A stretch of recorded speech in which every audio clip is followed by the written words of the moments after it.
All right, guys and gals, it's Candy Kate, the sweetest thing on the air, and we are live in the studio here with the Third Coast Music Network on KSYM 90.1 FM, your only alternative. And we have a special band with us. They are the Garrett Boys. They're fresh off of South by Southwest. Go ahead and introduce yourselves, please. Microphones. I know that. Hey, I'm Carter. I'm Steven. And I'm Russell. Carter, Steven, and Russell. I'm so glad to see you guys here. And I'm also joined by Dave, the program coordinator for Third Coast Music Network. And I'm just so glad to see you guys. I'm glad you were able to put some time for us today. It's awesome to be here. Thanks for having us. You guys drove all the way from Austin, right?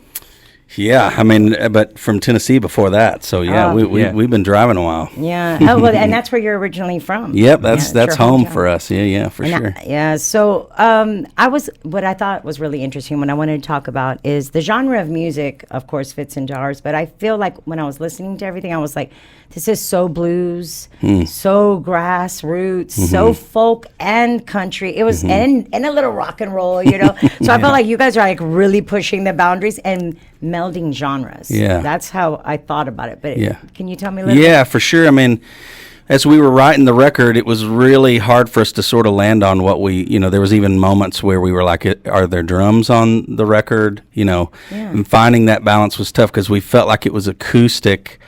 But yeah, it definitely had a punch that we were looking for and a rock kind of thing. So, guys like Steve Earle's a big influence on us, and he has songs that's real similar to that, and even had a couple records that way. So we really wanted to work with the producer, Ray Kennedy, who he had worked with on a bunch of his records because we thought he would get it. And it kind of took us a while, honestly, to get there because we were kind of trying to record like a rock band, but the acoustic instruments wasn't digging that. So it took us some work in the studio to kind of get where we wanted to go because we definitely, some people think it's bluegrass because we're playing bluegrass instruments, but, we say all the time we hold those guys in high regard and we don't like to practice. So we can't hang with those boys. So we're folk. We're a folk band. But you hear it. You do hear that blues. You hear that bluesgrass. You hear it in there big time. I did anyways. Sure, yeah. But I'm partial to wood instruments, as I told you guys. Yeah. But I really could hear it. And something that I'm always thinking about is, wow, so many genres aren't coming together at this point. Because, I mean, everybody's done everything, right? But what have we not done yet? And I felt that in your debut album. I felt like there was a good mixture that was combining in a different way. That's awesome. And so I think what you were trying to do really has come across. That's great. That's a great compliment for what we were trying to do, for sure. Yes. Yeah.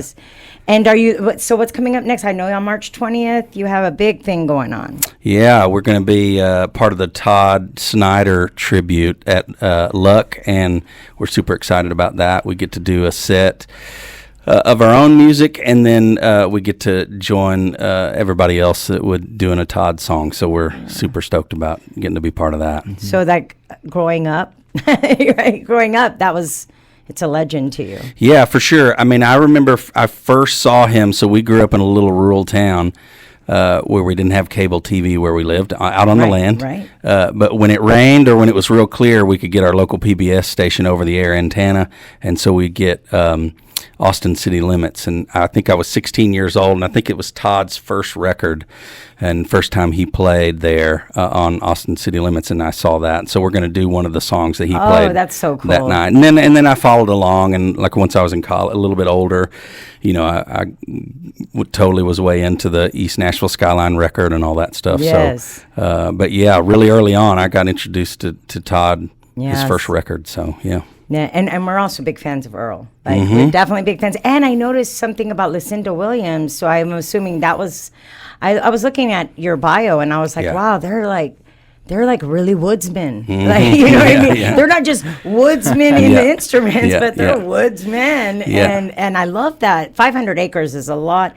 And you said you had no cable, but what you're producing is way better than what you see on cable nowadays. There you go. There you go. I appreciate it. Yeah, for sure. Yeah, so we grew up on family land that's been in our family for over 9 generations now, over 200 years, and just as we got older, that started meaning more and more to us. When we were young, we were like, we got to get out of here. This is a lot of work that we're doing, So we went off to Nashville, Russ and I did, to pursue the music stuff. And then, just as we got older, a call kind of back to that and back home, and we saw the importance of it and that kind of stuff. One of our songs talks about all these chores that we used to do as kids and how much we hated them, and now we'd like to do them if we could. And Carter and I have just moved back to the land, and I don't know. We're about to find out whether we maybe just romanticize some of that. Right. We're having to do some of that work now. Chopping wood's a lot, but clearing land's a lot. Doing birds is a lot. Yeah.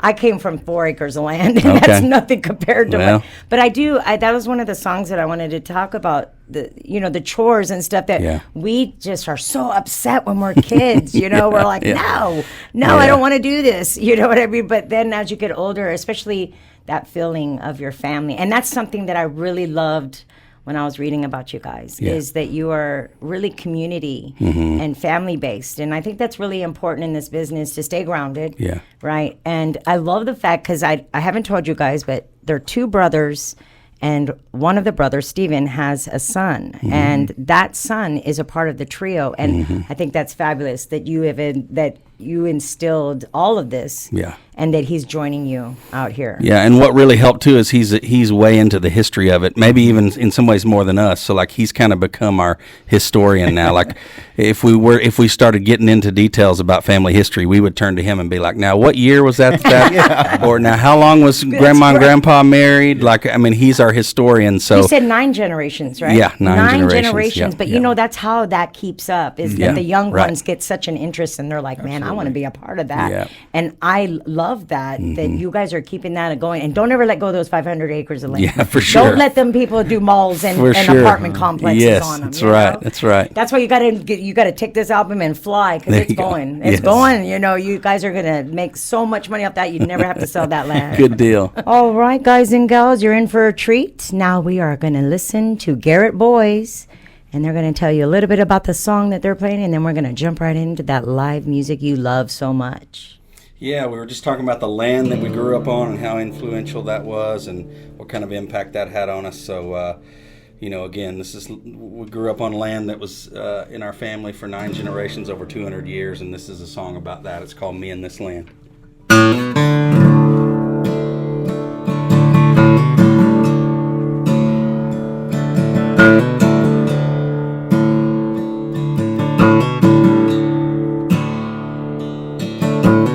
Caught my share of catfish in all these little ponds. Over time we let them go, and now they're almost gone. Guess I'll always have the memories of these hills I'm growing up. Yeah, lately I've been wondering if that's gonna be enough. Maybe it's just dirt, maybe they're just trees. Maybe I'm just romanticizing history and the way things used to be. Now, to be honest, I'm not sure I even understand, but there's something between me and this land.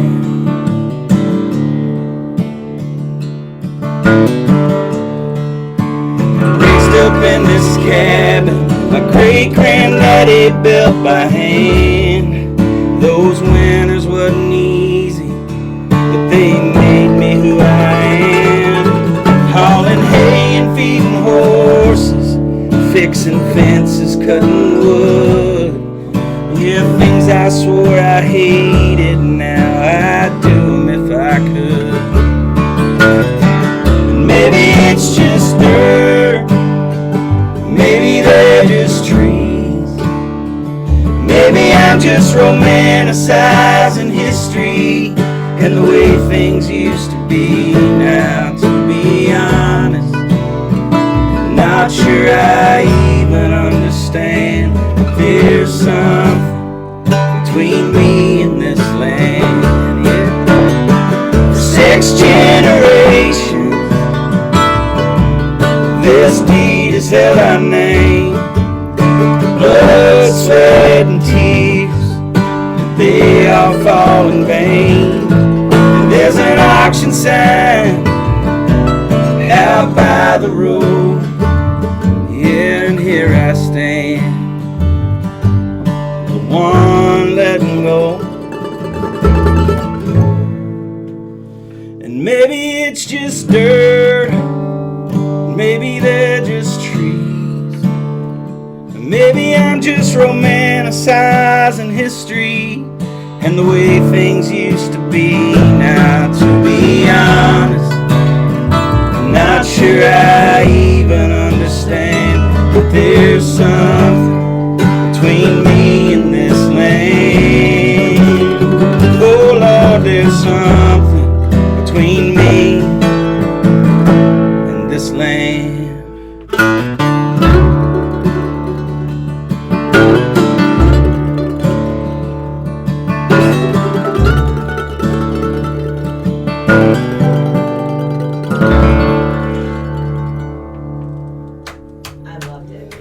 I know my whole audience is clapping their hands and mooing. Okay, guys. So, and we'll just jump right back into the next one. That was so good. I just want to hear it. I just want to hear the next one. I feel like I have my own personal live concert. Well, you got it.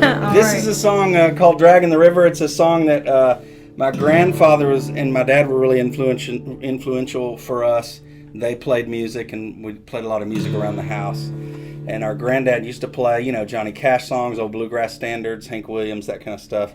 But he had this song that he would play that I always loved, and I never could find a recording of it anywhere. And so I asked my dad one day, and it turns out our granddad wrote that song. And so we knew when we were doing this Garrett Boys thing, we needed to do a version of our own. So he always envisioned this just as a bluegrass song, but we swamp it up a little bit. And this is an Edwin Garrett original called "Drag in the River."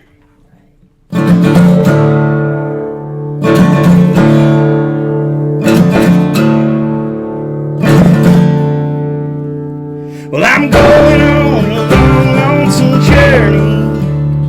I won't even bother to pack. It's a one-way trip that I'll be taking. Yeah, I'm going, but I won't be coming back. Oh, Lord knows I'm going, but I won't be coming back. Yeah.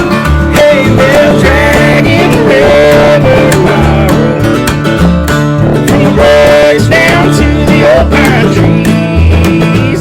Yeah, they'll drag in the deep muddy water, but they won't find nothing of me. Oh, Lord knows they won't find nothing of me. I'll play it, son.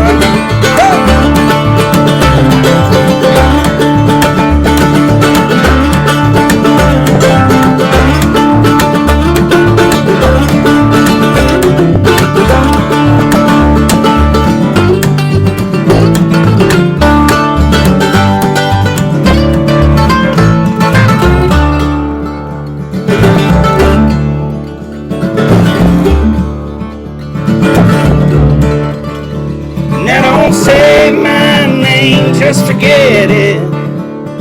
Erase all those old memories. Oh, yesterday's gone, just regret it. Tomorrow it never can be. Oh, Lord knows tomorrow it never can be. Yeah. Hey, and they'll drag in the river my road, from the bridge down to the old pine trees. They'll drag in that deep muddy water, but they won't find nothing of me. Oh, Lord knows they won't find nothing of me. I said they won't find nothing of me. Yes, I love that. That was Thank excellent. You. That was so excellent, guys. That was your grandfather. He wrote that song. My grandfather wrote that song. Yeah. About 50 years ago or so. Wow, guys. Yeah. I'm actually really, I'm pleasantly surprised and shocked, but I got goosebumps on that last one. Mm-hmm. I mean, seriously. Talking about the generations and your family and that you guys are keeping it alive. Yeah. I just love that. I love that you guys are so family-based and community-based. Yeah, that was a big key to the whole thing, because we've kind of done music on the side just for fun for a long time, but we started writing some of these songs and it just felt deeper and more meaningful. And then that, once we kind of had that concept that that's what we wanted to do, then we could write around it, and we started getting inspired by more songs and more stories, started digging into those family stories. Our granddad loved to tell family stories and pass them down. He even wrote, we were blessed that he passed away at the end of 2023, and but we were blessed that he recorded a bunch of those stories, wrote them down and typed them out, and has little books that he passed on to us with those stories. And so we just kind of have an endless supply of content that we can kind of dig through and make songs from. And that's so that's almost all the songs on the record. We could talk a little bit about that. The record came out February 27th, and all the songs on there are pretty much either family true stories that are written about, real things that happened with our family and stories that were passed down through our families, or like that last song was a song that our grandfather had written. So all of the songs on the record, we had some songs that we like to play live and that we love that we'll record later, but some of them didn't make the cut just because they weren't true Garrett family stories, and so that's what ended up on the record called It Runs Deep. Yes, and what a great way to kick off a career. Yeah. Because your career is started way long time ago. Yeah. Right. But this is like to kick it off and share with others your career aspirations on an album. And it gives us so many rails, such a clear rail to run on. It's like this is who we are, and so it makes it easy to kind of figure out what falls in there. And you don't have to get out of character and follow what the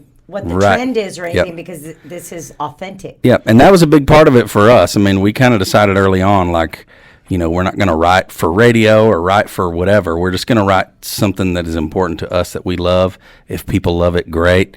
If not, then, they're going to love it. Whatever. They're going to love it. I'm telling you. I know 11 of the songs actually were written on your family property, right? Yeah, pretty much. Yeah. Is there rivers and? There's a little creek. Carter Creek runs through it. Yeah. Carter, Garrett over here next to me, but Carter Creek runs through it, and so that's mentioned several times. There's the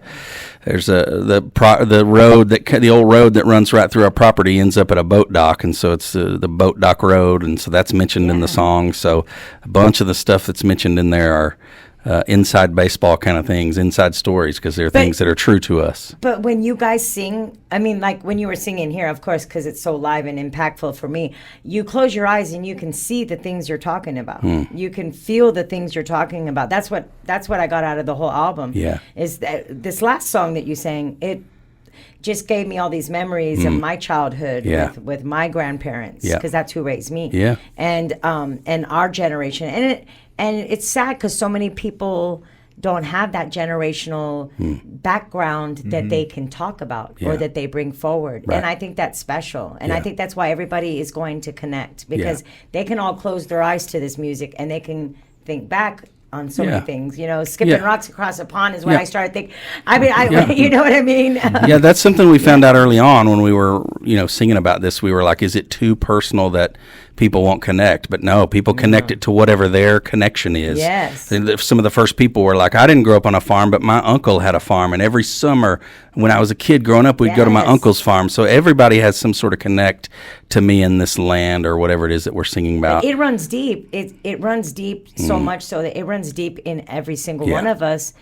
And then for people who don't have it, it's good that didn't have any of that background. It's good to hear what it would be like, because that music for me, I guess because it does touch me so much in my own family, but I feel like people that aren't connected in that way, that they get this, it's very visual. It definitely is very visual. Your music is, it's not fluff in the stuff. Yeah. You know what I mean? Yeah. Which is, and that's for certain things. People need that in their day too, but like your music, I feel like it's not a roller coaster of sad and happy, sad. It's like, it feels good. You know what I mean? No matter what, it just feels good. Yeah. So I really appreciate it. Yeah, and talking about the visuals, one of the things that was important for us is we did videos on a lot of these songs, and you can see those at GarrettBoys.com or on our YouTube page, or we share all that stuff all the time on our socials at Garrett Boys Music. But but we did a bunch of videos down on the land and down on the property that we grew up on, and it kind of takes on whole new meaning when you see those videos. That those are, we do one of the videos in front of the old cabin that Russ and I grew up in, and so yeah, it kind of becomes really visual there for sure. So you guys are hunters too, then, I guess. Yeah, Russ was more of a hunter than me. I did a little bit of squirrel hunting and maybe raccoon hunting, but I was more of the fisher. I love to fish more. Russ kind of does all of it, but yeah, he was way into the deer hunting and still is. Yeah. Well, love to hunt and fish, yeah. But that's who you're going to be running to if the end times come. Right, yeah. He knows how to providing the food. He knows how to skin the deer and all that kind of stuff. We'll make sure that we're hanging around him. Yeah. Yeah, that's the hard part, Yeah, right? yeah. Cutting, quartering, draining. Yeah. Yeah, that's the hard part. Yeah. I can do all of it. Nice. I'm a huntress. Good deal. Cool. I grew up with a daddy who always had me out there. That's good. But That's also awesome. fishing too, and I'm a big fisherwoman too. Yeah, yeah. We grew up, the lake that comes near our property is Del Hollow Lake, so we grew up on Del Hollow Lake. The world record smallmouth is caught from there, so we grew up trying to catch smallmouth, and that's, again, mentioned in the song, some of the songs that we have on there. So yeah, that's so great. Yeah. I think you guys have nowhere but up to go. Thank you. Yeah. But I know you guys are headed, after you guys go to the Luck Ranch, which will be so much fun, I'm sure. Yeah. If I could fit in that, I could probably fit in yours. I could fit in the base one. But you wouldn't be able to carry me. I don't think, I think I might be heavier than the base. Maybe, probably not, though. Yeah. But after that, we'll be going home for a bit, and then, we got some dates in April. We'll be playing at a place in Nashville, which is where we lived for a while, hometown show, and then we're at the Bluebird later on. So, and then we're going to try to get busy after that for a while and hit the ground running. Yes. Make sure you leave me all of that information on any little dates, too, so I can always pop them out there. For sure. Whenever I'm playing your music. Yeah. I'll be playing your music. I like it. Sure. Thank you. For sure. All right, guys. There was one more thing I wanted to talk to you about.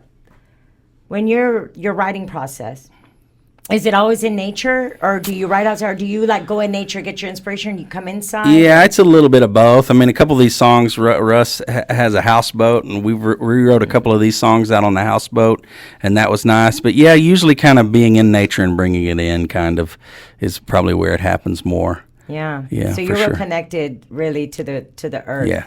Yeah. For sure. To spirit. And everybody knows on my show, I'm always like, let's lift each other up. Yeah. Let's help each other out, and let's look at each other as human beings, because that's the one common thread, no matter where we come from, what our race is, our gender, preferences, right? Yep. It's all about being human beings, and you never know when you give a look at somebody in the eye that will make their day. Yeah. You smile at them, open the door for them, say hello. You might be the only person who said something positive. Yeah.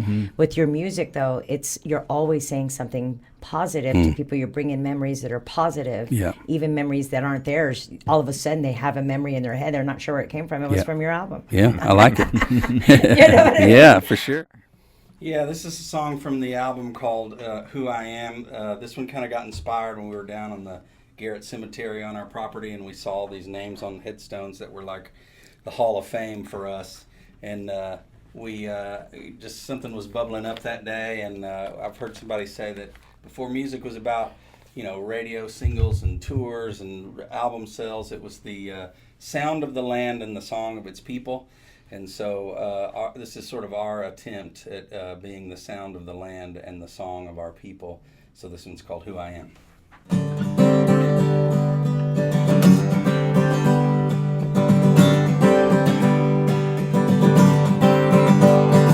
Lord knows I've done some rambling. These wells have carried me far beyond these hills of Tennessee. In some ways it feels like gambling. It's all that I can be. Keep those days from sneaking up on me. 'Cause who I am ain't what I was when I thought I hadn't seen enough. Scared of giving in or giving up. Standing way down in this cove now, I can hear an echo, and it's rising up from some time long ago. Yeah. 'Cause I'm coming around to who I am. I'm coming around to who I am.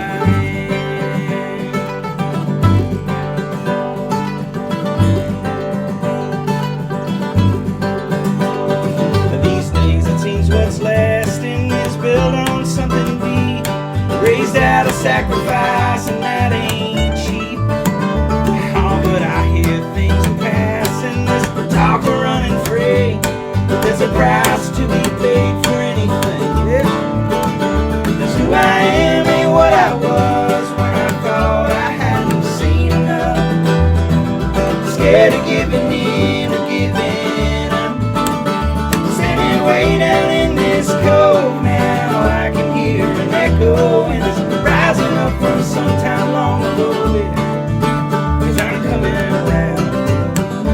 Who I am, I'm coming around to who I am, yeah. What's in a place, what's in a name? Take a man from where he came, and something will remain. Something will remain. Yeah. What's in this place? What's in this name? And this land from where I came, I swear something still remains. Something still remains. 'Cause who I am ain't what I was when I thought I hadn't seen enough. Scared to death of giving in or giving up. Standing way down in this cold now, I can hear an echo, and it's rising up from some time long ago, hey. 'Cause I'm coming around. Who I am, I'm coming around to who I am, yeah.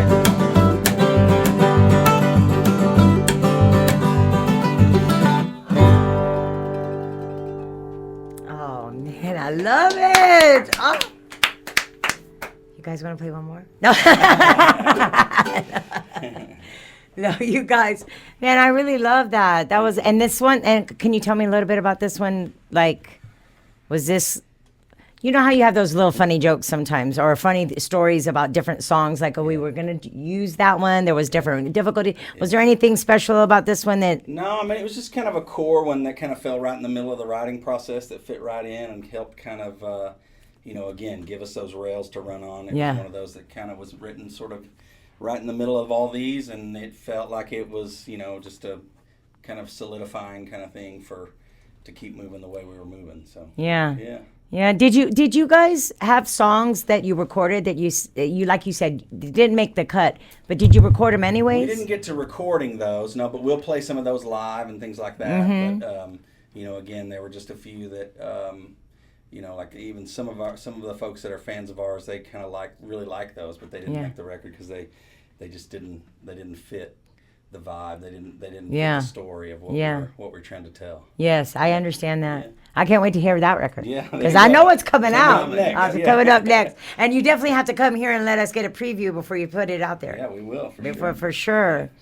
Well, thank you guys for showing up. Thanks for having us. I am so. It's been so much fun, and I can't wait. I hope to see you guys when you come back. Good luck with everything. Thank you. Good luck on your way home. Yeah. Get some much needed rest and get some much needed rejuvenation. You get back to roots and then you get some good home cooking instead of that on the road cooking, right? For sure. Well, thank you so much. I appreciate it. Yeah. And I'm so glad. I'm so grateful. Yeah, you guys have a good one. Thank you. All right, and safe travels.